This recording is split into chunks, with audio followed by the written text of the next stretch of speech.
एक सांसद है, बाकायदा निर्वाचित सांसद, संविधान की शपथ लेकर संसद में जाते हैं और बाहर आकर प्रेस कॉन्फ्रेंस करके ये कहते हैं कि कोई मेरी गर्दन पर छुरी रख दे तो भी मैं भारत माता की जय नहीं बोलूंगा। अब उस सुअर को अब्दुल गफ्फार निपटाता है। और अगर लगे कि वृंदावन से ये बात सीधे हैदराबाद तक जाए तो मेरे हौसले को दाद देना, मेरे कहने की हिम्मत को दाद देना।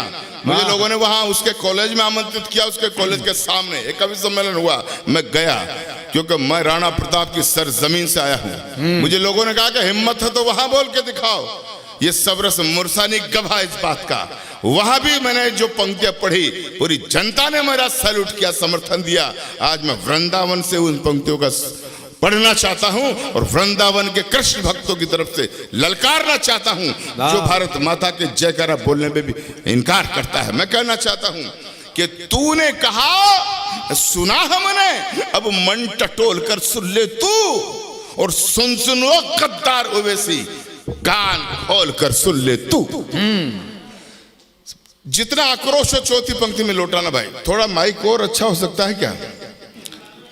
बहुत दूर तक आवाज पहुंचानी है, सुनेगा कि तूने कहा सुना हमने, अब मन टटोल कर सुन ले तू, सुन सुनो गद्दार ओवैसी, कान खोल कर सुन ले तू, कि तुमको शायद, उठाना तालियों का सलाम, अरे तुमको शायद इस हरकत पे शर्म नहीं है आने की। अरे तूने हिम्मत कैसे की मां की जय नहीं लगाने की? बहुत बढ़िया, वाह। भाई वाह वाह वाह, अरे वाह बढ़िया, वाह। चार पंक्तियों में ये जन सैलाब उमड़ गया, वाह भाई वाह। अगली दो पंक्तियों पर तो आसमान गुजा दोगे। बहुत सुंदर, वाह। भारत माता की जय। एक भारतीय मुसलमान हमारे भारत में कितना राष्ट्रभक्त हो सकता है और कितनी राष्ट्र की भक्ति में अपना कितना जोश शामिल कर सकता है। राणा प्रताप और शिवाजी से कम इनका जोश नहीं है। ऐसे यदि मुसलमान हों, इस राष्ट्र के अंदर कभी भी गद्दार घुस नहीं सकता है। मैं आपकी कविता और आपके इस बोल के लिए मैं हृदय से आपको बढ़िया धन्यवाद बढ़िया, देता हूं। वाह वाह स्वामी जी, क्या बात है, वाह। मैं कहना चाहता हूं कि तूने कहा सुना हमने। अब ए बेटे बच्चे बैठ जा, आज वो नहीं आई जिसे तू ढूंढ रहा है, देख रहा है, इधर बैठ। आज मेरी छाती पे मूंग दाल, बस उठाना मेरे साथियों, समर्थन में सैलाब हो जाना चाहिए। अगली दो पंक्तियों पे मेरा दावा है एक एक श्रोता आसमान गुजा देगा, हैदराबाद तक मेरी आवाज पहुंचेगी। सुनना कि तूने कहा सुना हमने, अब मन टटोल कर सुन ले तू, सुन सुन वो गद्दार ओवैसी, कान खोल कर सुन ले तू, कि तुमको शायद इस हरकत पे शर्म नहीं है आने की। अरे तूने हिम्मत कैसे की मां की जय नहीं लगाने की? तो जिस दिन मोदी संसद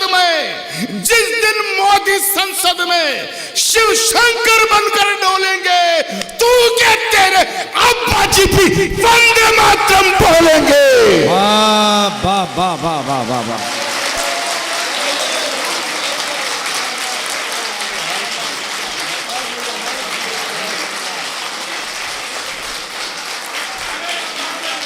बहुत बढ़िया, वंदे बोलो जी, वंदे। बहुत बहुत धन्यवाद भाई, गदगद हो गया मैं तो, मेरी थकान पूरी मिट गई। लगातार कवि सम्मेलन पढ़ रहे हैं। हाँ सर, अंतिम पंक्ति कह के वंदे मातरम बुलवाओ, वो ये कह रहे हैं। हाँ। पंक्ति बाद में कहूंगा, पहले बोलूंगा वंदे वंदे। ये बात देखो, एक परिचय मेरा अधूरा और रह गया।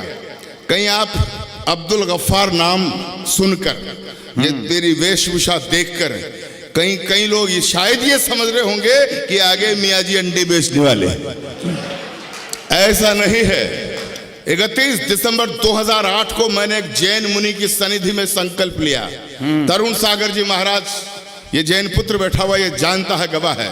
तरुण सागर जी महाराज के गुरु है पुष्पदंत सागर जी महाराज। उनकी उपस्थिति में मैंने देवास में एक संकल्प लिया था 31 दिसंबर 2008 को। मेरे जीवन में भूचाल लेकर आया। तब मैंने एक व्रत लिया था कि अब अब्दुल गफ्फार तमाम उम्र संपूर्ण शाकाहारी बनकर व्यतीत करेगा। बहुत बढ़िया। और मुझे फक्र है कि मैं उस प्रण पर अटल हूं। इसलिए कहना चाहता हूं कि वो कहता साहब वंदे मातरम मुसलमान नहीं बोलते हैं।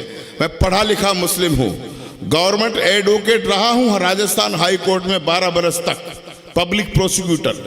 1995 से 2000 तक जब भैरव सिंह शेखावत साहब मुख्यमंत्री हुआ करते थे तो मुझे भी एक बोर्ड का चेयरमैन बनाकर राज्य मंत्री का दर्जा दे रखा था। लाल बत्ती की गाड़ी की झमाझम मैंने भी देखी है, कमांडो की सुरक्षा मुझे भी मिली हुई थी।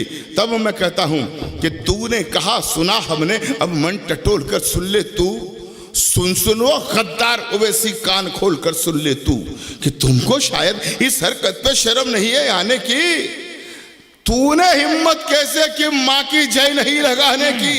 तो जिस दिन मोदी संसद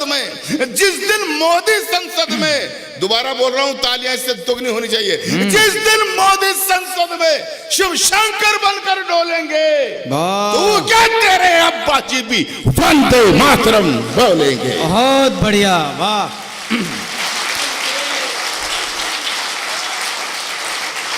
अच्छा वो बोला साहब मुसलमान नहीं बोलते, तो मैंने तर्क दिया क्यों?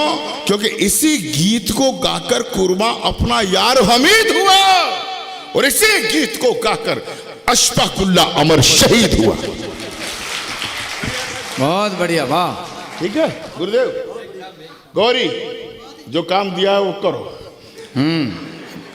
नहीं आप गलत रहे, मैंने गौरी को केवल मुस्कुराने के लिए कहा है।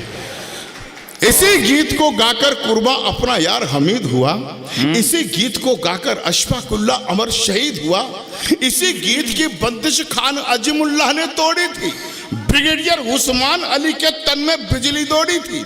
यही गीत अब्दुल कलाम की आन बान और शान बना, यही गीत आखिरी मुगल के सपनों की पहचान बना, इसी गीत में पोशीदा अब्दुल की कविता कल्याणी। इसीलिए एक ब्रह्म सत्य ये कहती है कवि की वाणी कि जिस द्रोही को मातृभूमि का जय वंदन स्वीकार नहीं, उठाना समंदर, जिस द्रोही को मातृभूमि का जय वंदन स्वीकार नहीं, उस द्रोही को इस भारत में रहने का अधिकार नहीं। वाह भाई वाह, बहुत सुंदर।